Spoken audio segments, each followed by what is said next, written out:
Hello, everyone, and welcome to the Junkballer podcast. My name is Michael Greenwood, and I'm here, as always, with my good friend, Kevin Otterbein. Kevin, how you doing? Taking in the summer feels now Yeah. that it's finally here. And it's hot. It's been very, very hot because it's summer. You can't see it, listeners, but right now Kev is very tropical.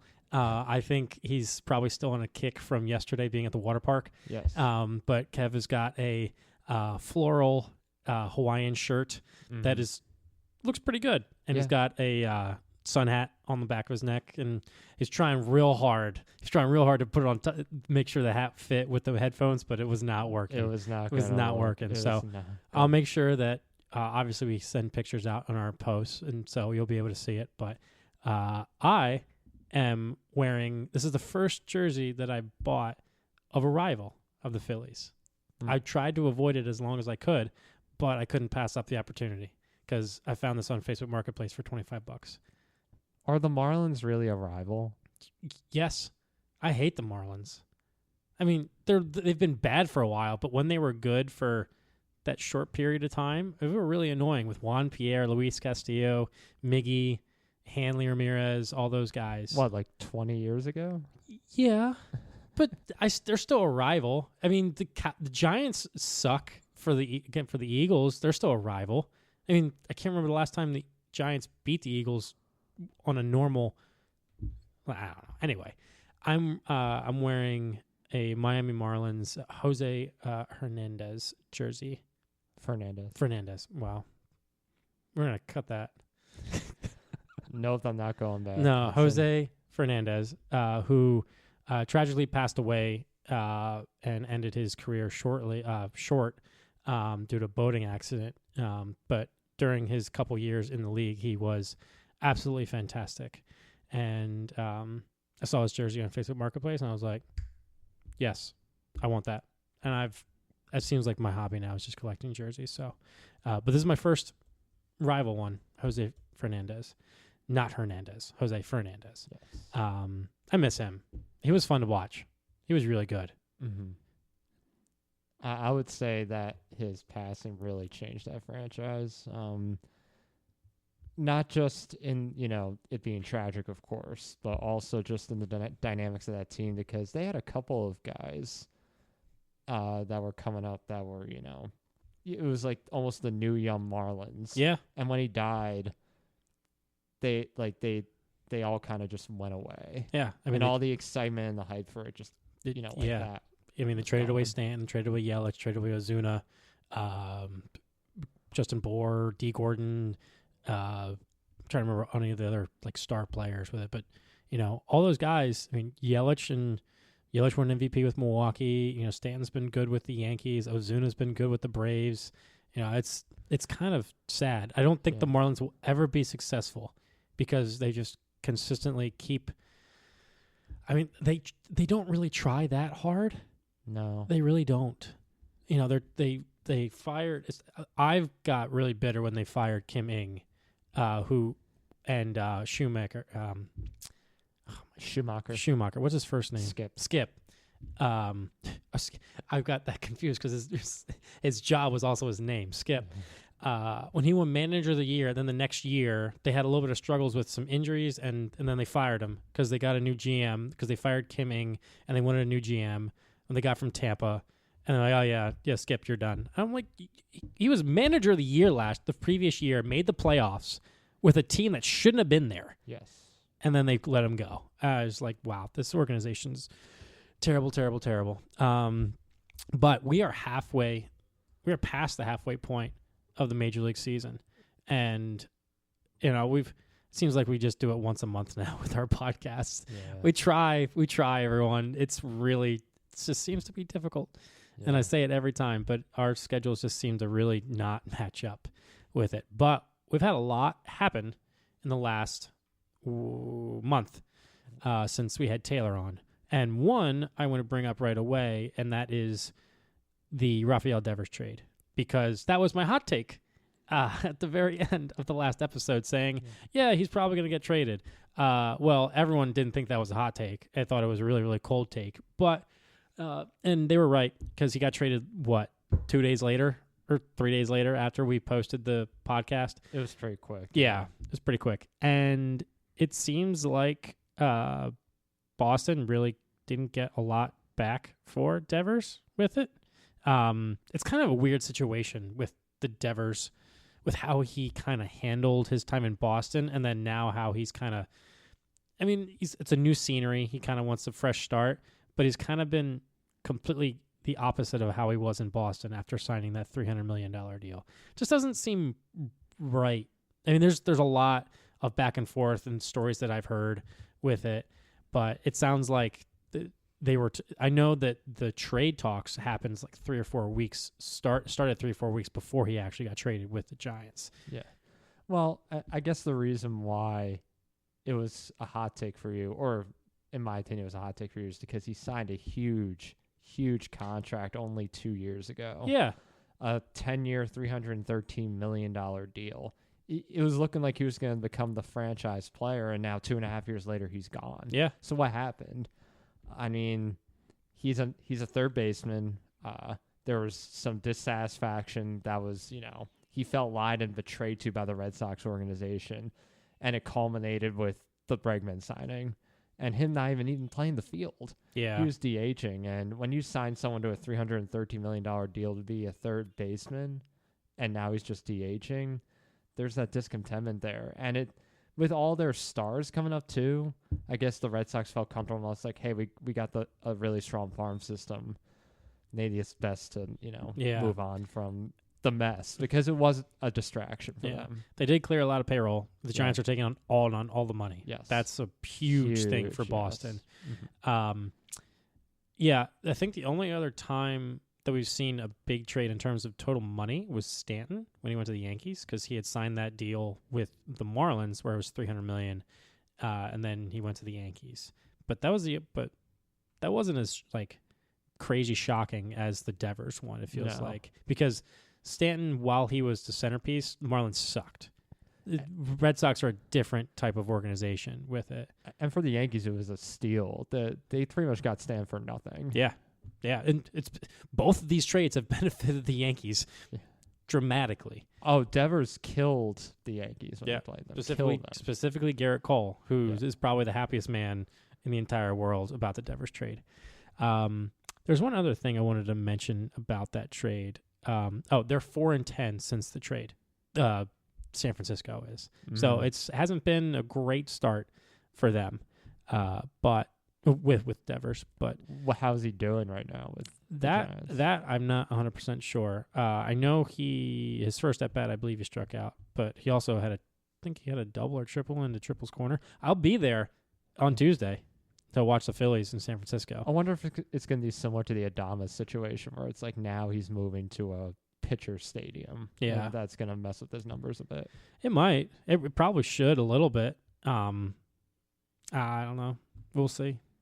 I looked at the weather for the San Francisco game. Yeah. This could be a high of 64. I was like, oh, I probably should bring some pants and not shorts. It doesn't get very hot there. No. I mean, and it's going to be on the bay. I'm like, I probably should have a sweatshirt. I was not expecting to be wearing a sweatshirt and pants in July going to a baseball game, but I probably am. And then I'll be in San Diego, and that'll be I think it was like 75 or something like that on game night. I was like, yeah, that's what I'm talking about. Nice. That's what I'm talking about. Okay. I want to talk a little bit about about the Yankees' struggles recently. Just give me a quick summary of what's going on. It's become a good old Yankees tradition, but not in the way that they want it to be a good tradition. It's called the June swoon, and it's pretty much, they start the last couple of years very hot. They hit June, and they really struggle. So coming into June 1st, they were 5.5 games up of Toronto. Yeah. And now, as of this recording, July 3rd, they're tied with Toronto, and they're playing Toronto tonight to avoid getting swept by the Blue Jays. And if the Blue Jays win tonight, they'll take sole possession of first place, which Who saw that coming? Who saw the Blue Jays taking the division lead? Perhaps. I mean, it's not a guarantee, but the way that both teams are playing right now, Yeah. there's a pretty good shot of that happening. It's a lot of the same stuff that we've seen the last couple of years. The offense has, they've tanked in a 5-game span. They've had like a 462 OPS. You're not gonna win games like that. If you don't know what OPS is and you're listening to this podcast, a average OPS is probably like 700, 720. Yeah. And the good ones are around 1,000, above 800, 850. And then all-star level MVP is like around 900 to 1,000. Yeah. They're doing 450. That is minor league level. Yeah. And the last time they did that was in 1990, which was like the black hole of Yankees baseball when they were losing 90 games. So that gives you an idea how bad they're playing. Oh, man, 90 games. No, like the one time in Yankees history. Gosh. Those late 80s, early 90s teams were pretty bad. Man, such a shame. Such a shame. They're like 1-6 or 1-7 in extra innings games. You can't count on this team to close games out. And then there's Volpe, which I was talking about this with you last night. The patience with him has to come to an end. Yeah. This is his 3rd year. He's not grown any. He's struggling both at the plate and in the field, just really making some really horrible decisions. Well, how old is he? He hasn't grown? I thought he should have reached peak height, probably. So an example of his like boneheadedness in the field was like when Fried pitched the other night, which has been like the one Yankees constant that's been pretty good. Judge. Well, Judge did slump pretty hard for a couple of weeks. I mean, he was having one of the best seasons of all time. I think I'm allowed to give him a little bit of a slump. Yeah, against the Red Sox, he struck out 9 times. That's a slump. Yeah, that's a slump. Yeah. But like there was 2 outs, and Volpe like just commits an error, and they give up 4 or 5 runs in that inning. Yeah. Because of the error, they could have been out of the inning if it wasn't for that. So that's just one of the examples. The most frustrating thing to me is they're in such a poor league. The American League sucks. It's terrible. It sucks. Other than Detroit, really, and Houston, who I guess they're the opposite of the Yankees in June. They just catch on fire in the month of June. Other than those two, they shouldn't have anyone to worry about, and they're just giving it away, which is the frustrating thing for me. But on the other hand, the Phillies are doing pretty well. Yeah, they're doing all right. They're in the first place. Harper's injured, but he's playing through it. We're gonna get Alvarado back in mid-August. We definitely need to make a bullpen move, and I also want to get a bat. I was talking with some people. I would trade Justin Crawford and a couple pitching prospects to go get Byron Buxton and Jarren Duran from Minnesota. I don't care that Buxton has an injury history, but our center field, we need a right-handed bat. That fits the bill right there with Buxton. Buxton's a great defender as well. He's only making $15 million the next couple years. I'll take that win now. For the next 3 years, we're a win now. And then Duran's under contract for the next couple years, I believe. And there solidifies your bullpen piece. You probably need another one, but you go trade Justin Crawford, who is a top prospect and a lot of people want him to be up now, but I don't think he's ready to be up here now and make the change and be the help not catalyst, but give some jolt to this team. I want to make a trade. I want to make a big splash. That's what happens with good teams. They may go make a big splash at the trade deadline and they go for it. We haven't made a huge splash at the deadline in the 3 years that we've been in the playoffs, 2022, 23, and 24. I can't remember who we got. We got Estevez and Tanner Banks last year. That's not necessarily great. I mean, Estevez was good, but it wasn't like it wasn't like a Manny Ramirez type trade. Like, I want to go get 2-3 guys that are going to be all-star caliber players and change and basically make other teams fear us. Like, crap, they got a lot better. That's what I want.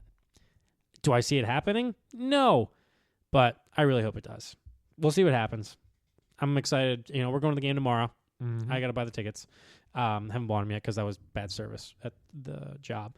But I'm going to see him in San Francisco and San Diego, so I'm going to see him live couple times and see how they look. I haven't been to a game this year. This will be the first time I'm going to a game. The halfway season.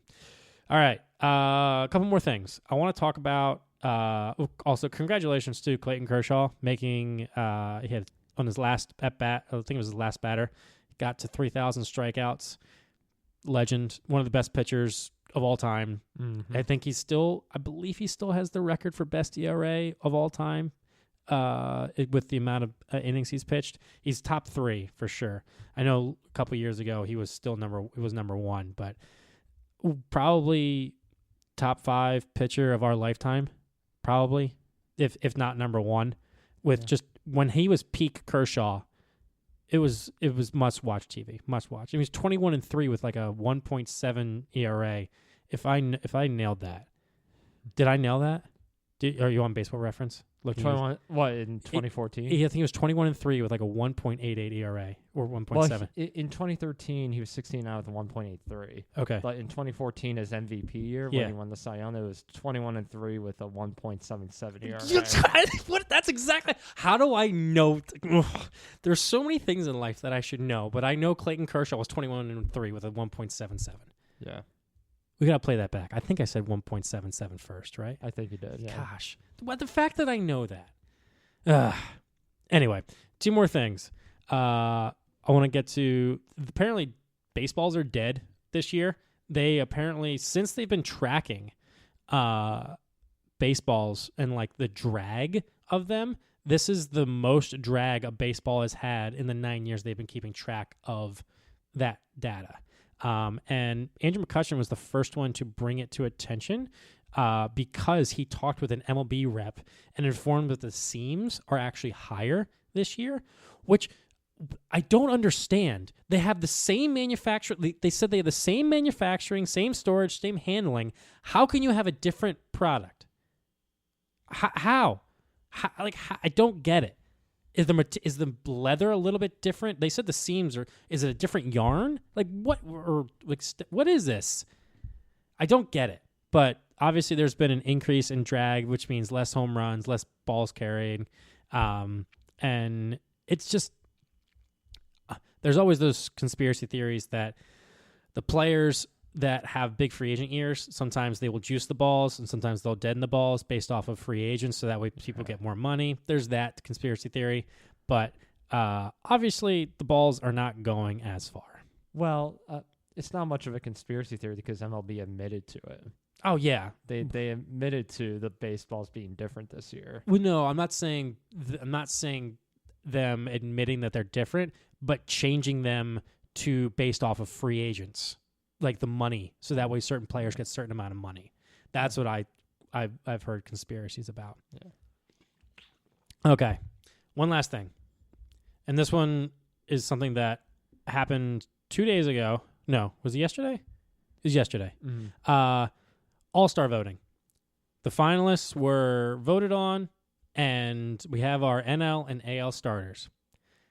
I want to ban fan voting for the rest of eternity.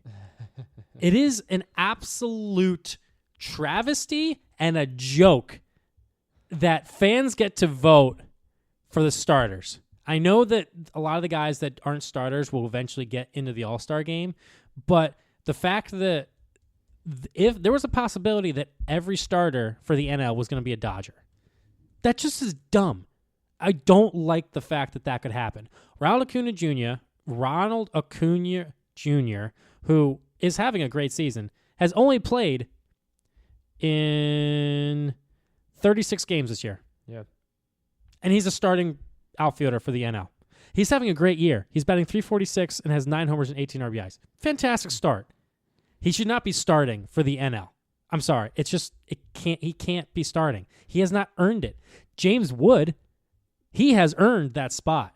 He should be there. He's in his second year. He's batting .283 with 22 homers and 65 RBIs and a 4 WAR before the All-Star break. He's 22 years old. Yeah. He should be in there. He probably will be an All-Star, but the fact that he's not starting over Ronald Acuna Jr., people are freaking idiots. It's a joke. Also, Ellie De La Cruz got snubbed over Francisco Lindor. Lindor, this was probably the one that got the most attention, probably because the shortstops, Lindor's got a 787 OPS, and that's not great. He's batting 261. He's got 17 homers as a shortstop. I'll give him that. Yeah. But Ellie De La Cruz is batting 275, better than Lindor, OPS of 842, almost 70 points higher, and has more home runs, and I believe has more RBIs. Yeah. Yep, more RBIs. Yeah. And he's not starting. Yeah. That should be the best players representing the best lineup to start the game. It baffles me. I think the last one was Freddie Freeman and Pete Alonso. Freddie Freeman, he's having a good season, batting 309, but he's only got 10 homers and 44 RBIs, where Pete Alonso, and again, I hate Alonso, but this dude deserves to be starting the game, especially in another contract year. He's batting 287. He's got 18 homers and 66 RBIs. Yeah. Way better than Freeman. Freeman's had a pretty good year hitting, but Alonso should be starting. Alonso will be an all-star, but he should be starting. Yeah. What are your thoughts? Well, first, I think it's hilarious, the process, because it's not like you could vote just one time or two times. You can vote up to 5 times in a 24-hour period and keep voting as much as you want. So you're really stuffing the ballot box for your favorite players every time. It's a popularity contest. You know, it was mostly Dodgers, Cubs, Mets, and Dodgers, Mets, Cubs, and then Acuna. But it's just frustrating. I'm starting to get to the point where I don't think that fans should vote at all, and that not every team needs to be represented. I'm starting to get to that point because I think that while it's cool that every team is represented, that's a pretty cool thing. It should be the best of the best there. I don't need, like, who was it I think it was 2 years ago, Michael Lorenzen. He had like a 4-something ERA for Detroit, but he was their only representative. Yeah. It should be the best players there. It affects these guys' contracts, Hall of Fame eligibility, awards, accolades, all that. And it cannot be left up to the fans. Yeah. It cannot. It should be left up to, I think it should be the managers for each league. Actually, I don't know. I just don't think it should be the fans. I don't know who should be voting. It could be the players, but then also that they could be doing it for their contracts too. There's always going to be some bias, but the fans have the worst, in my opinion. I don't want fans voting anymore. And I'm okay with me not voting. I voted once. I voted one time. I voted one time too. Yeah, but I don't even know. I think a couple of my guys made it, but I think most of them didn't. Anyway, that's my rant. I'm tired of fan voting. Let me know what you think. I hope you agree with me. If you voted and you're happy with the results of these guys getting in and you're happy that Ronald Acuna Jr. is starting over James Wood, let me know. We can duke it out on podcast. Indeed. All right. Moving on from general talk. We got a lot in there. That was good. I got a fun fact. Yeah? Fun fact time. Fun fact section. Okay. So, this is actually something that I sent to you last night. It was making its way on Instagram. Back in, do you know Pedro Martinez by chance? You know who he is? No. Okay. Hall of Fame pitcher. Used to pitch for. Doesn't ring a bell. Pitched for the Red Sox. Who? Pedro Martinez. Oh. No. Okay, gotcha. Yeah. Okay. Really good pitcher. Yeah. Eventually played Phillies legend. Yeah. Pedro Martinez. But it was actually an interesting thing that happened back 20 years ago. Was it 20 years ago? 30 years ago. On June 3rd, 1995, Pedro Martinez pitched a perfect game through 9 innings. He did, yeah. Against the Montreal Expos. He was pitching for the Expos. I'm sorry, for the Montreal Expos. Sorry, I misread that. Against the San Diego Padres. But the game was tied 0-0 going into the ninth, going into extra innings. So Pedro Martinez pitched 9 perfect innings. So he technically pitched a perfect game, quote unquote, of what the normal perfect game standards are. In the top of the 10th, the Expos scored a run, giving Martinez a 1-0 lead. However, in the bottom of the 10th, he went out and Bip Roberts hit a leadoff double, ending Martinez's chance of the perfect game. The Expos did win, but Martinez was removed and did not get a perfect game. Yeah. What was interesting about this, fun fact, is while he had 9 innings of perfect baseball, can you imagine if that happened I think they mentioned this in the clip that I sent you. Can you imagine if this happened today and with today's rules where you pitch a perfect game and then the ghost runner's on second base to start the 10th inning and you get 3 outs? Say if it's 0-0 going into the 10th and Pedro Martinez has perfect game, but there's a runner on second in the bottom of the 10th. Bunt over to third, sack, and then a sack fly. Or I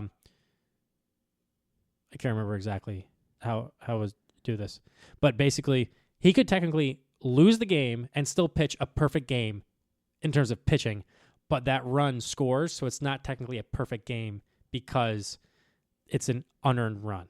Yeah. But he pitched a perfect game. That would absolutely lose it would break people. Yeah. It would break people. And that's why the ghost runner should not start until like the 12th or 13th inning. Yeah. Give the guys a couple more chances. Obviously, this is a rarity, but Pedro Martinez, Hall of Famer. I can't believe you don't know who he is. Yeah. Yeah.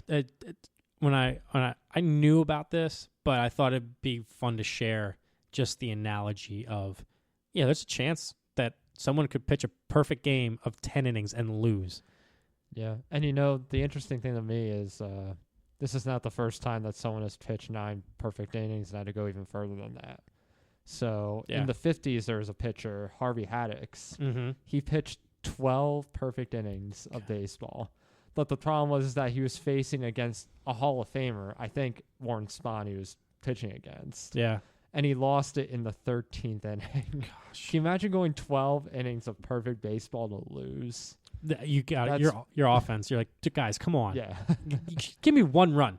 One run. Yeah. All right. Yeah, that's a fun fact. I don't know anyone that wouldn't be upset. It would really break the internet with it.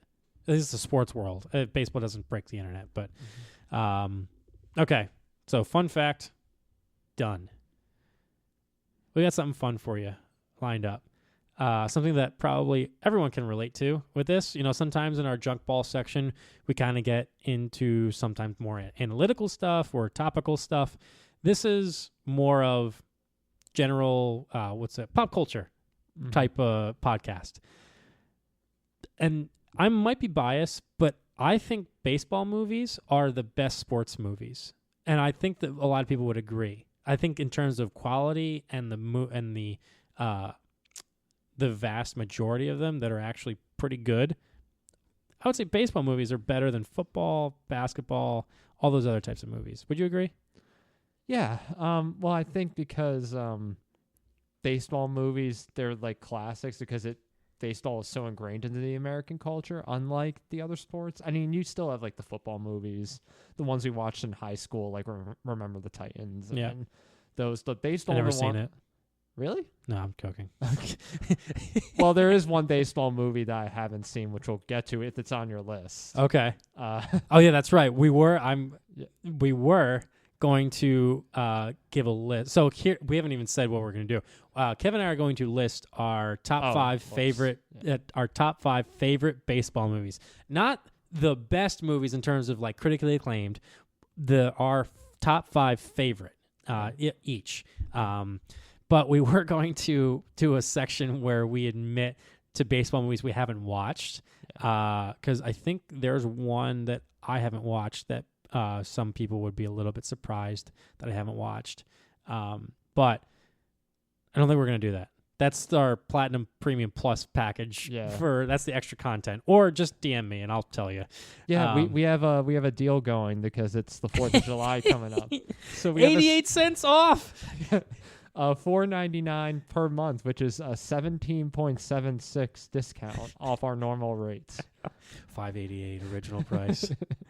Shipping and handling not included, even though it's digital. Yes. So Do you want to go first, or would you like me to go first? I'll go first. Okay. Are you going 5, 2, 4, 5, 4, 3, 2, 1? I am. Yeah. Okay. Sweet. Yeah. So I think this is going to be an interesting take on how our lists compare because we're probably going to have different tastes in movies, like just how we what we watch, and what we grew up watching. Probably. So I grew up watching a lot of baseball movies that were either older or were historically based. Yeah. So that's what a majority of my list is gonna be. Yeah, I already know one of them is. I already know one of the movies that's on the list. I could probably guess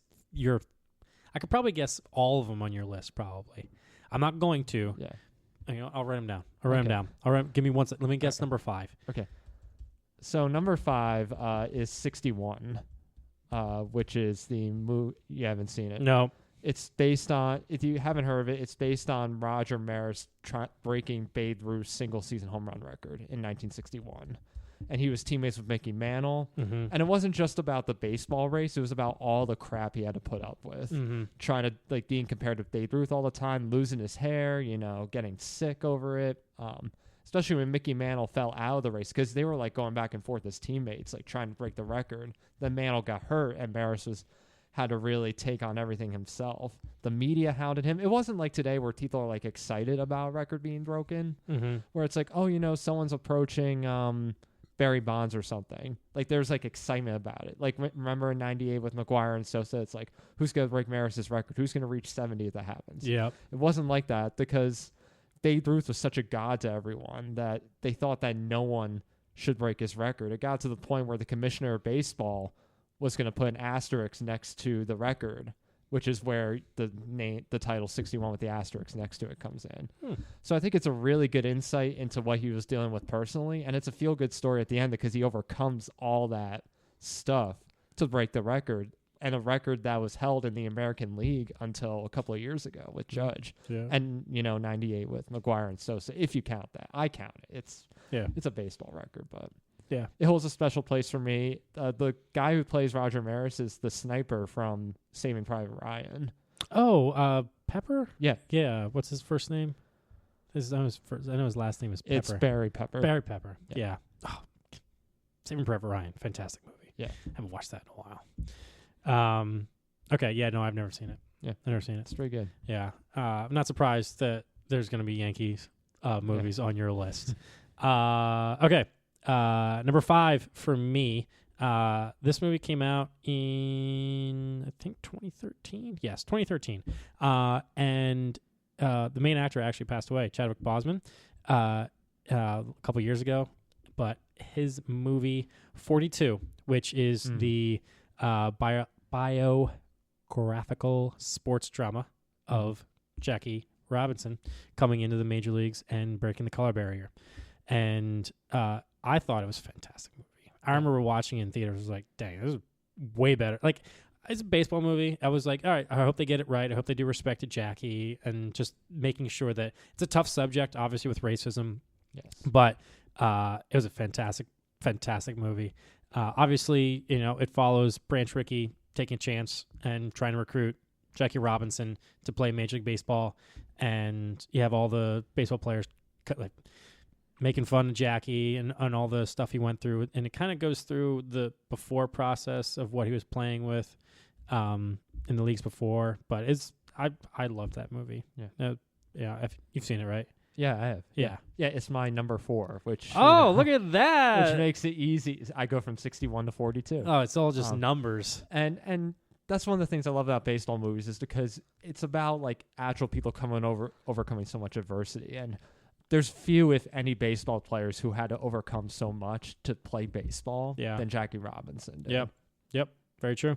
Very, very true. So that's your number 4. Yeah. Look at that. I agree. It's a fantastic movie. Chadwick Boseman does a great job playing Jackie Robinson as well. Yeah. So. I haven't seen it in a little bit. It's been a bit, but I know Harrison Ford did a great job with being Branch Rickey. And I think, obviously... If you haven't seen it, it's good just for the history part of it too. Yes. But it's just still a very, very good movie. Okay, I guess I'll continue again since we both had so we have 61 for you and 42 for you. Yes. And I had 42. Next one. This one has kind of some pop culture meaning with the meme, the song at the very end when a player hits a home run. This is based off the 2001, I believe, Athletics. Is it 2001? 2002. 2002. Moneyball. Mm-hmm.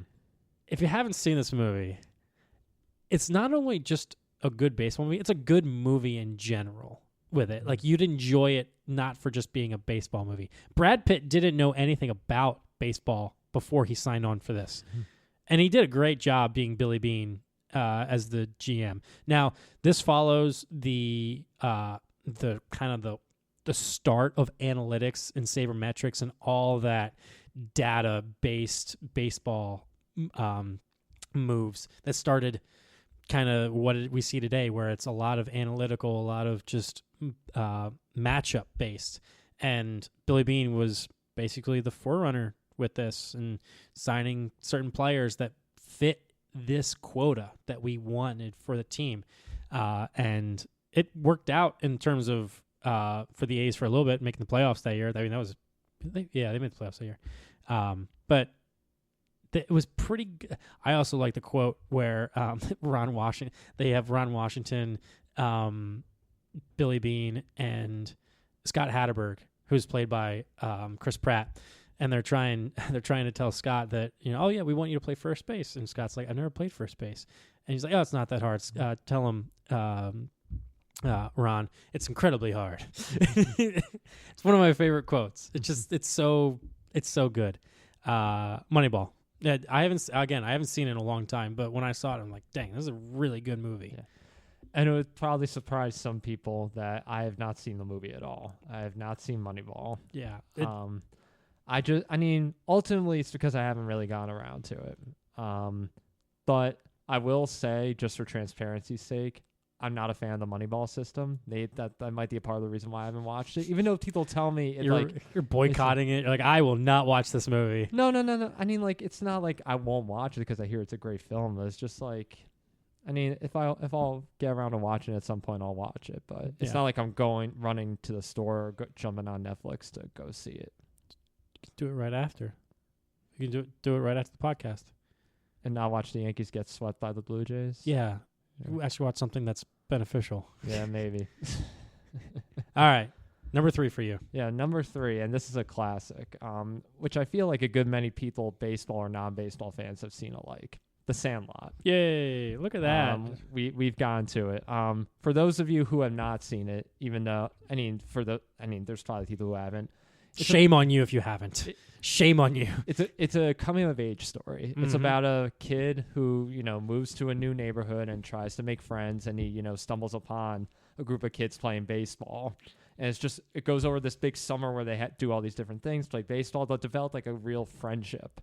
And then, for one, it's really funny. There's eminently quotable lines throughout the entire We film. watched it like 2 weeks ago. Yeah. But I think what endears it to me is that it's our experiences growing up, whether you're moving to a new neighborhood or you're just, trying to make friends growing up, or it's really about a story about all of us growing up ultimately. Mm-hmm. And the centerpiece of that is baseball. Baseball is really the catalyst that moves the story along. And I think it's an eminently enjoyable film and rewatchable. Yeah. I agree. Funny enough, that is also my number 3. Yeah. I guess, like you said, it's funny, it's quotable.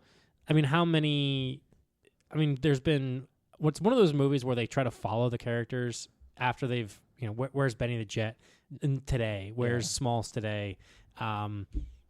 Squints. Who's the catcher? What's his name? I can't remember. We're really struggling here. Yeah, we are. But yeah, Sandlot, fantastic movie. It's kind of like one of those things where you watch as a kid, you're like, oh, you relate to it a lot because you're like, oh, these kids they just want to go to the backyard and play baseball. Like they have that passion, and it's young, kind of like that youth kind of passion with it, where it's just like they don't want to do anything else. There's nothing that they want to do except that, and it's a really fun movie. It's a big nostalgia thing. It really takes you back. Oh yeah. Is it Sally Peppercorn?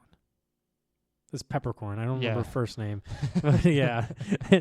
Kisses her. Kisses, yeah. Gosh. They probably wouldn't do that in a Oh, movie no. today. Today, no. Oh, shame. All right. Yeah. All right. So that was number 3. Both had Sandlot for number 3. What's number 2? Number 2, another comedic film in a sense. Major League. Is that your number 2? That's my number 2. Well, let's get into it. Again, for those of you who don't know, I'll just do a quick synopsis. It's about the Cleveland Indians. I know it's the Guardians now, but it's the Indians when this was made. It's about a team that's an owner is trying to lose on purpose, but they start winning when they shouldn't be. Yeah. So it's all the hijinks that result from that. It's just a really, really funny movie. It really with is. what they do. Yeah. A little background. So obviously it's my number 2 as well. You know how Wesley Snipes is always running in slow motion with it? That is actually because Wesley Snipes is slow in real life. So they had to make every scene that he's running in slow motion so that way he actually they can hide how slow he actually is. I mean, you got Jobu the voodoo and all that. One of my favorite lines is I think they were messing in the locker room or something like that, and they say, "Are you saying that Jesus Christ couldn't hit a curveball?" It's just so good. And the cherry on top is Bob Uecker, the entire movie too. Yeah, just a bit outside. Legend, rest in peace. Yes. Oh my gosh, I really want to watch that now. It's quotable. It follows also some guys that are kind of, you got Vaughn and you got I can't remember his catcher's. What's the catcher's name? Anyway, but he's getting older. He's trying to figure out if he wants to retire. So it's a really good movie, and it's an inspiring movie too. Yeah, seeing like the fan base kind of pull together and with it, it's just so great seeing a city connect with a team and just have that momentum. Yeah, it's like and it's else. feel good because the bad guys lose at the end. Because the owners are trying to sabotage it, and then they end up. Well, I won't go too far. Yeah, if you haven't seen it, it's been out since '86, I believe, or I think it's '87. It's from the '80s. Yeah, late '80s. Yeah, but fantastic. Second one was okay. They changed it a little bit, and then the third one I didn't see. I think it was like Back to the Minors. I haven't seen the third one, but first one fantastic. All right, since both of us were Major League for number 2, I doubt we have the same number 1. I doubt we do as well. But since I've gone first the last couple times, you can reveal your number 1. Okay. My number 1. Some of you probably haven't seen this one because it's a little bit smaller of a movie. It was a major motion picture, but it's not necessarily considered one of the top like baseball movies. Basically because it's not like it was just a smaller story with it. But I like this movie a lot because it was one of the first baseball movies I watched with my dad growing up. I think I was 8 years old when this came out. Yeah, I was 8 years old. And it was one of the first baseball movies that I watched with my dad. It's called The Rookie with Dennis Quaid. It's based off the story of Jack Morris, who was a teacher. I think he was a math teacher at a school. And he basically helps his baseball team get back together and compete really well for the high school. But if they win the championship, I believe, he has to go and try out for a baseball team because he can throw. Have you seen it? I haven't. Oh. I've heard of it. Oh, I haven't seen it. I love it. It's not like it's got an 84 on Rotten Tomatoes. Oh, look at that. But it's one of the cool backstories. I'm getting away from the plot for a second, but one of the cool backstories of this movie is that Dennis Quaid. So Jack Morris was left-handed. Dennis Quaid was not left-handed. He spent a couple months, I think it was 4 or 5 months, learning to throw left-handed, and he did a pretty good job. He looks like a pretty good left-handed pitcher, and I think he throws like 96 or something like that. But he has to go and try out for a baseball team, one of the pro tryouts. And one of the best scenes in the movie, I won't ruin the ending for it, but he goes to this tryout, and the scout comes up to him after, and he's on the mound, and he throws one pitch. And when the thump of a ball hits the catcher's glove, and you're just like, wow, what the heck was that? everyone stops and looks at him. They're like, what the heck was that? But the scout comes up to him at the end. He's like, hey, how fast do you think you were throwing? He's like, I don't know, 85, 86, something like that. He's like, yeah, that you were throwing 96 miles an hour. And he's like, what? And the scout's like, Jack, if I tell him that I got a 38 or 40-year-old, he's old at this point. He's like in the late 30s. I got a 38-year-old trying out for me, and he's like, I think I want to pitch him. No, I'm gonna get but if I don't tell him that I got a 96 mile an hour fastball coming in, I'm gonna get fired with it. And it's the way he quotes it is fantastic. It's a very good movie, very, very good movie. I highly recommend it. Yeah, and it's rated G.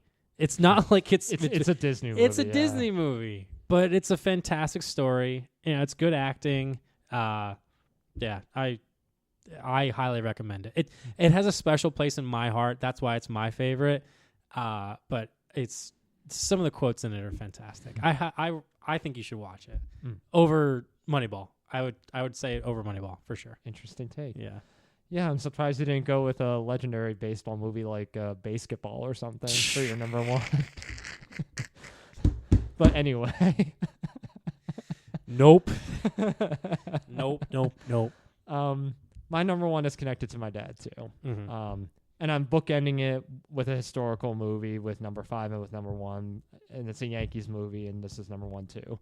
And it's mainly because it has his and my favorite baseball player of all time. The movie is probably the Yankees. That was going to be my guess that you're going to be number 1. Because that was my guess. I've told you this before. Yes. But it's still my favorite. It's about Lou Gehrig, the Yankees player who, had that long streak of 2,130 consecutive games. And he played with like broken bones and like big bruises and Iron Horse. And all these injuries, which would have knocked anyone out for 15 or 30 days. Yeah. But he played straight through it before, sadly succumbing to ALS. Stars Gary Cooper, who's a legendary Hollywood actor. And it's just a really great biopic about a man who I still think is, even though he's like accredited with being one of the best baseball players out there, I don't think people really have a good grasp of how great he was as a baseball player and as a guy and as a human being. Yeah. He was a fantastic person as well. Yeah. I mean, you look at some of Gehrig obviously was part of the Yankee teams that were absolutely fantastic, but he's always overshadowed by Ruth and, just second fiddle with it. But he's top 20 all time, probably, right? Top 20? Yeah. I would say top 20. At the least. Yeah. At the very, I mean, there's some good players. Oh, yeah. Let me look at his stats real quick. But yeah, I mean, until recently, he held the Grand Slam record too. Yeah, he had 23 Grand Slams. He had the streak record. He still holds some records, like I think most consecutive seasons with 120 RBIs. He still holds 8 straight seasons. Oh my goodness! He had a 632 slugging percentage as a first baseman, which is still the record. A highest on base percentage by a first baseman of 447, and the most extra base hits by a first baseman with 1,190. Dang. Yeah. He's a good player. Yeah, good player. And it's a big nostalgia movie for me because again, it was a movie I watched with my dad, and my sister and I would watch it with him too. And he loved Gehrig as a baseball player, so it's something that's really endearing to me. Yeah, I'm wondering how much percentage did he get? In the Hall of Fame? Yeah. I think he might have he was one of the few people that got in right after he died. Like, they moved it up for him. Okay. Oh, it was special election. Yeah. There wasn't a ballot or anything. Yeah. Okay. It was kind of like Clemente after he passed away. Oh, he got in right away. Mm-hmm. Yeah. Dang. Okay. All right. Yeah, no. I've seen it. Has been a long time. It was a very, very, very good movie. Yeah. Very, very good movie. But yeah, I could have guessed that. Yeah. Let us know your list. DM us on Instagram, Twitter, text us. We want to hear from you about what your favorite baseball movies are. Yeah, if you love The Sandlot or if you wish we put Rookie of the Year in instead of like some of these other movies, let us know. Yeah, Little Big League or Bad News Bears. Benchwarmers. Angels in the Outfield. Field of Dreams. There's so many movies. Field of Dreams probably was one people were like, well, you don't have that. Then my dad's favorite's The Natural. That would be the number 6, I think, would be The Natural. Okay, yeah. I mean, you have Trouble with the Curve. That's a recent one. Mr. 3000. That one's recent. Jeez, with Bernie Mac. With Bernie Mac. Bill Durham. Fever Pitch. 8 Men Out. 8 Men Out. Yeah, you have a lot of these. Trouble with the Curve. I said that. I said that. I said I that. zoned out. Come on. I zoned out. Come on.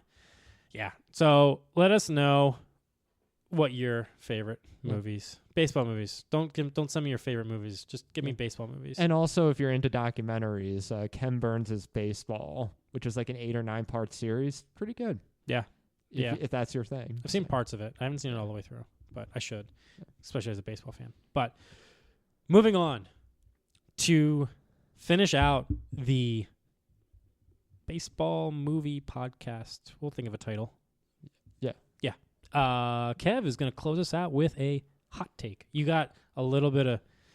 You got to make up for my terrible hot take last week. Well, I was at first thinking of a baseball-related one, saying like some movie was overrated or this movie doesn't get enough attention. Yeah. Sort of thing. But I wanted to pivot to something else because we were just talking about the American League and how bad it is. Yes. But the one team that's doing pretty darn good is the Tigers. Yeesh. And a part of the reason why they've had this resurgence is because another player is having a resurgence of his own. Ooh, I think I know what you're talking about. Mr. who, meme guy who swings at balls way outside the strike zone. Yes. The last couple of years, who's really struggled, which is a shame because when he was with the Cubs, he was, an all-star or gold glover. He was second in MVP in 2018. Yeah. Javi Baez. Yes. Last year, he played in only 80 games and had a 184 batting average with a 516 OPS. And to reiterate, if you have anything like 600 below, that's garbage. That's really bad. One of the main I want to interrupt. One of the main reasons why the Javi Baez story here is very important and a big topic is because he signed a big deal where he's getting paid $25 million a year, around $25 million a year with the Tigers. Yes, indeed. And he got that big deal, and he's shown little for that. Except for this year, he's really bounced back this year. Instead of hitting 184, he's now hitting 284. Yes, he's already, reached his RBI, the amount of RBIs he did last year. He has 36 RBIs, 9 home runs. I mean, not like spectacular numbers, but considering what he's been doing the last couple of years, he's really been driving this team. And he made the All-Star game. Yeah, he's the All-Star starter. He's the All-Star starter. Which he probably shouldn't be. He probably shouldn't be. But it's nice to see. Yeah. I'll admit that. I'll allow that. And I think it's for those reasons that he is going to be the comeback player of the year for 2025. Yeah, who else would it be? I don't know who else would be the comeback player for the AL. Who would it be? I don't know. Who's coming back from injury? That I don't know anyone else that's coming back from injury from the AL that would possibly. Yeah, I think Javi Baez right now is. Let's look it up. Let's look it up. Comeback player of the year. Comeback. American League. Comeback. Here we are. MLB Comeback Player of the Year odds and predictions. Here we go. Oh, DeGrom. Yeah. He'll probably win it. Not if Baez does. Okay, so here we go. In odds, obviously, get rid of sports betting. Freaking Jose Ortiz from Cleveland Guardians today got put on leave because he's betting on games. Potentially, they're investigating. Yeah. Get rid of betting. Just get rid of it. It's ruining sports. That should have been my hot take. Yeah. Anyway, Jacob DeGrom, favorite, 290 odds. To whatever it is. He could get hurt again. Yeah. He's glass. Buxton is second. He's hurt. He's injury prone too. Yeah. He could get hurt again also. Then Javi Baez, he's 5. He and Buxton are tied actually. Oh. And then you have Torkelson, Drew Rasmussen, and then Felix Bautista. Yeah. Trout's on the list at 12,000, but that's not going to happen. No. Unless he just goes resurgence and hits 270 and has 35 homers and gets 80 RBIs. Then yeah, he probably would be comeback player of the year. Yeah. But DeGrom's probably got it. Unless he has some he's been pretty good. He's probably going to be an all-star. He's been really, really good. The Rangers have not been good, but no. Yeah, this is Jacob. This is peak prime Jacob DeGrom. 9-2 with a 2.13 ERA, 0.88 WHIP. That is Jacob deGrom. That is. That's fantastic. I'm surprised he's got a winning record. Yeah. It seems like when he's at his best, he's he's almost like Cliff Lee. He's like, 7-6 with a 1.8 ERA, something crazy like that. And his strikeouts per 9 isn't crazy. It's actually one of the lowest he's ever had in his career. He's got an 8.9 strikeout per 9, whereas he led the league a couple years ago at 13.8 and then 14.3. So he's not striking out guys as much as he used to, but he's still efficient at 2.13 ERA. So he's not getting traded, but it would be an interesting situation if he were to possibly get traded. But he's got that contract. He's technically got a better ERA than Skubal does, barely. Yeah, Skubal had a couple rough outings, or I should say not rough outings. I think he gave up a couple home runs because his whip is still better than I think everyone's with it. Yeah, he's got a whip of .83. Yeah. So, I would say that's lukewarm because he's one of the favorites with it, but he's probably not going to win it with DeGrom being the way it is. But he does probably have more fan popularity with the Javi Baez story than DeGrom. But we'll see what happens. We'll see what happens. You got anything else? No, I don't. All right. Let's end it there. Indeed. All right. Thank you so much for listening. Let us know if you have let us know your favorite baseball movies. Yeah. DM us on Instagram, Twitter, text us. You know where to find us. Yeah. We do have an email, but I don't know what it is because we had to set up the podcast material with it. It's not even the name of the podcast, technically. I mean, it is, but it's not totally. I won't disclose it. Yeah. Thank you for listening, and we will hopefully see you in less time than a month. But thank you for listening. I'll see you later.